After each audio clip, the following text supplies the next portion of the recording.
UV creation సంస్థ megastar చిరంజీవితో నిర్మిస్తున్న cinema Vishwambhara. ఈ సినిమా ఎప్పుడు వస్తుందో తెలియక, వర్క్ ఎంత మేరకు పెండింగ్ ఉందో తెలియక ఫ్యాన్స్ కింద మీద అవుతున్నారు.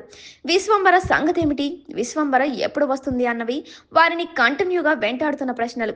మెగాస్టార్ చిరు తన తర్వాత సినిమా మీదకు వెళ్ళిపోయారు. అనిల్ రావిపూడి డైరెక్షన్లో ఆ సినిమా చకచకా షూట్ జరిగిపోతుంది. ఆ సినిమా విడుదల సంక్రాంతికి, అంటే 6 నెలల సమయం ఉంది. సాధారణంగా పెద్ద హీరోల సినిమాల నడుమ కనీసం 6-7 నెలలు గ్యాప్ ఉంటుంది. ఈ లెక్కన విశ్వంబర ఇప్పుడు గనక రాకుంటే 2-3 నెలలు ఆలస్యం అయితే ఇబ్బంది అవుతుంది 2 సినిమాలకు కూడా. విశ్వసనీయ వర్గాల బోగట్టా ప్రకారం సినిమా వర్క్ అంతా అయిపోయింది ఓ పాట మినహా. అది కూడా ఐటమ్ సాంగ్. దీనికి సరైన హీరోయిన్ కావాలి. యంగ్ హీరోయిన్లను మరీ చిన్న అమ్మాయిలను తీసుకుంటే ట్రోలింగ్ ఉంటుందేమో అన్న అనుమానం. అలా అని మెగాస్టార్ పక్కన మ్యాచ్ అయ్యే అమ్మాయిలు కావాలంటే తమన్నా, పూజా హెగ్డే, సమంత ఇలాంటి వాళ్ళు తప్ప మరెవరూ లేరు. సమంత చేసే అవకాశమే లేదు.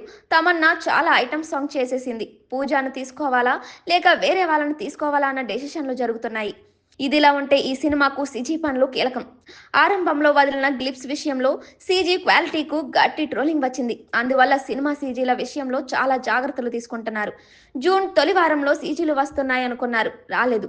అవి వస్తే తప్ప డేట్ క్లారిటీ రాదు. సీజీ పనులు వస్తే ఆగస్టు నెలాఖరు లేదా సెప్టెంబర్ మొదటి వారంలో విడుదల చేయాలని ఆలోచిస్తున్నారు.